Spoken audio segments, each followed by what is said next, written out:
Thanks for staying. Let's do some business news now. The Ghana Stock Exchange says funds are available for struggling companies that want to list on the Ghana alternative market. According to its executive director, Kofi Yamoa, many SMEs are confronted with financial and advisory challenges in their bid to attract investors to help list on the market. Now, he says small businesses can now be assisted with the creation of the Listing Support Fund by the Ghana Stock Exchange.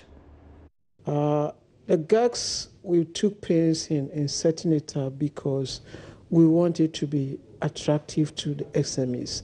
And for that reason, we did set up the Listing Support Fund. The fund is contributed to by the Exchange and Venture Capital Trust Fund. The idea is that when we went around much earlier, some of these entrepreneurs told us that they couldn't meet the upfront costs of preparing to come, i.e. legal advisory services, reporting accountant, brokerage services, and so forth. So that was the beginning of the setting up of this fund. The idea is for these companies to tap into these funds, be able to pay for these advisory services, so that when they go public and raise the money, they pay back these monies into the fund at no interest. And like I said, the fund is contributed to by the Ghana Stock Exchange and Venture Capital Trust Fund. Okay.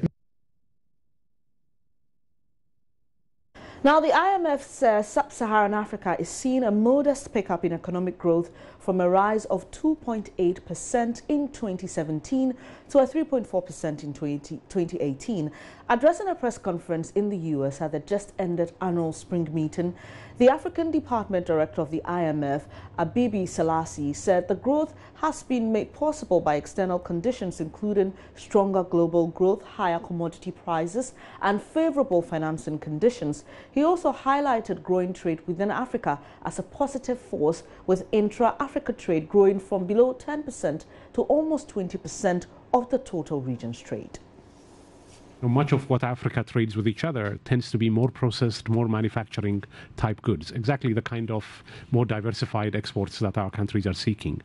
So we think that, the CFTA, when fully implemented and when, if coupled with reforms to non-tariff barriers, facilitating infrastructure to allow goods to move with each other, should facilitate and encourage help allow connecting markets and deepen and expand the markets in which African firms can trade. So we strongly welcome it. In terms of what's needed really to support the young people in the region, really is robust economies that are able to create the hundreds of thousands of jobs that each country needs every year.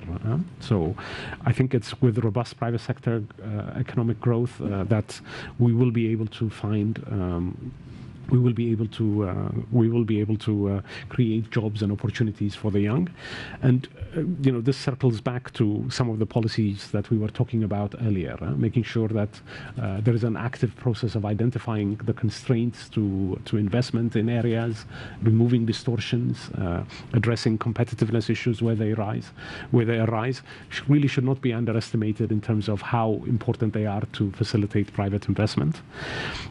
And another side of the equation, of course, is for governments to provide quality education at all levels, to be able to have a workforce that is ready for the jobs that are going to be created.